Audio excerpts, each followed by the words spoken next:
పుటూబిలో పడి ఉండగా నీ సిలువే విడిపించెను నీ రక్తధారలే నన్ను శుద్ధునిగా చేసెను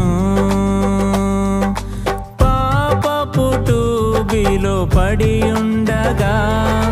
నీ సిలువే విడిపించెను నీ రక్తధారలే నన్ను